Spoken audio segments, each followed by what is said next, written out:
இடம்பொருள் நேயர்களுக்கு வணக்கம். இப்போ பாண்டியன் ஸ்டோர் சீரியல் வந்து பார்த்தீங்க அப்படின்னா வந்து ஒரு மாதிரி ஃப்ளோவில் அழகாக வந்து போயிட்டுருக்கு. இப்போ இதில் வந்து பார்த்தீங்கன்னா ஒரு சீரியல் நல்லா போகுது போகலங்கிறத நம்ம எங்கே பார்த்து தெரிஞ்சுக்கலாம்னு பார்த்தீங்கன்னா யூடியூப் கமெண்ட்லேயே தெரிஞ்சுக்கலாம்.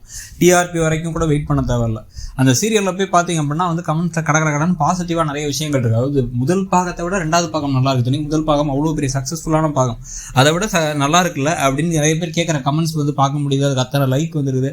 ஸோ இப்போ இந்த எல்லாத்தையும் வச்சு பார்த்தீங்க அப்படின்னா வந்து இந்த சீரியல் நல்லா போக ஆரம்பிச்சிருச்சு. ஆரம்பத்தில் எதுக்கு இந்த சீரியல் இந்த சீசன் 2 தேவையே இல்லை அப்படின்னு சொன்னதுலேருந்து உண்மையிலே நல்ல நல்ல கதாபாத்திரங்கள், நல்ல நடிப்பு, நல்ல வசனம், அதே சமயத்தில் ரசிக்கிற மாதிரி வந்து கதை போகிறது, ப்ளஸ் பெரிய நெகட்டிவிட்டி இல்லாதது. அது ரொம்ப முக்கியமான விஷயம். ரொம்ப நெகட்டிவாலாம் எதையும் கொண்டு போகலாம். அதே சமயத்தில் வில்லன்கள்லாம் இருக்காங்க, வில்லன்கள்லாம் வச்சு வந்து கொண்டு போயிட்டு இருக்காங்கிறதே ஒரு பெருமையான விஷயமா இருக்குது.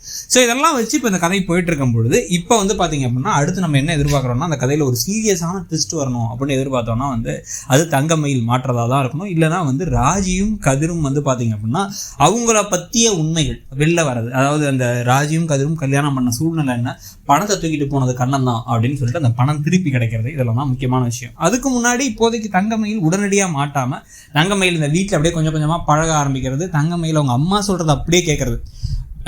மீனாவையும் ராஜியும் ஏதோ வந்து வில்லிகள் மாதிரி பார்த்து அவங்கள விட நம்ம வந்து நல்ல பேர் வாங்கணும் அப்படிங்கிறதுக்காக வந்து வேக வேகமாக 4 மணிக்கே எந்திரிச்சு சமைச்சு எல்லா வேலையும் செஞ்சு அதுக்கப்புறம் வாசல் தெரிச்சு கோலம் போட்டு, அது மட்டும் இல்லாமல் வந்து பார்த்திங்கன்னா வந்து பாண்டியனுக்கு டீ போட்டு கொடுத்து, டீ வேணுமா காஃபி வேணுமா அப்படின்னு கேட்டு போட்டு கொடுத்து, அவர் இப்படி ஒரு டீயை நான் வாழ்க்கையிலே குடிச்சது இல்லைன்னு வசனத்தை எல்லாம் வேற பேசி இப்படி பல விஷயங்களை வந்து பண்ணி அப்படியே வந்து அட்ராக்ட் பண்ணி, இது இல்லாமல் வந்து பார்த்தீங்கன்னா தூங்கிட்டு இருக்க செந்திலுக்கு காஃபி கொடுக்குறேன்னு போய் அவர் ஐயோன்னு சொல்லிட்டு பனியனோட படுத்திருக்க ஒரு அலற இதை பார்த்து மீனா முறைக்க அப்படின்னு எல்லா விஷயங்களும் பண்ண போகிறாங்க. ஸோ இதெல்லாம் நடந்துகிட்டு இருக்கும் பொழுதே இப்போ கதையில் வந்து பார்த்திங்கன்னா அடுத்து நம்ம வந்து தங்கமயில் இந்த வீட்டில் கொஞ்சம் கொஞ்சமாக வந்து டாமினன்ஸை வந்து கிரியேட் பண்ணுறது, அவங்கள பார்த்து எல்லாம் அவங்க ஆதிக்கத்தை வந்து அவங்க உருவாக்கி அதே சமயத்தில் அந்த நகை விஷயத்தெல்லாம் தப்பிக்கிறதுக்கு ட்ரை பண்ணுறது.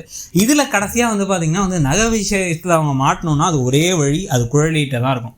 குழலி நான் நாளைக்கு வரேன்னு சொல்லியிருந்தாங்களா, அவங்க வீட்டுக்கு வந்துட்டு அப்புறமா அந்த நகையெல்லாம் எடு, உங்கள் வீட்டுக்கு விருந்துக்கு போகிறீங்களா, அது மாதிரி நகையெல்லாம் எடு, நான் பார்க்கவே இல்லை, கல்யாண அவசரத்தில் அதெல்லாம் பார்க்கலாம்னு நினச்சா நீ வேற மயங்கிட்ட அப்படின்னு எடுக்க சொல்லி அவங்க கிட்ட மாட்டினாதான் உண்டு. குழலி இந்த நகையெல்லாம் பார்த்தா தங்க நகை மாதிரி இல்லை, ஏதோ வித்தியாசமாக இருக்கே, வெயிட்டே தூக்கினா கொஞ்சம் ஜாஸ்தியாக இருக்க மாதிரி இருக்கே அப்படின்னு எதையாச்சும் சொல்லி அதை வச்சு அவங்க ஒரு பிரச்சனையை கிரியேட் பண்ணால் என்ன ஆகும் அப்படிங்கிறது தான் முக்கியமான விஷயமா இருக்கும். அதுலேயும் தப்பிச்சிருவாங்க தான் நினைக்கிறேன். இவ்வளோ சீக்கிரம் தங்கமயில் மாட்ட மாட்டாங்க. அதுக்குள்ளார வந்து சரவணனுக்கும் தங்கமயிலுக்கும் ரொமான்ஸ் காட்சிகள், அவங்க நெருக்கமாக இருக்கிறது, பாண்டியன் நம்ம கூட்டம் அந்த மருமக சூப்பர் நினைக்கிறது, அதுக்கு பிறகு குழலி மூலமாகவோ இல்லை எழுத்த விட்டு வேல் பிரதர்ஸ் மூலமாகவோ வந்து இப்போ ஒரு இவங்க சிக்கிறதுன்னு கதை போகுது.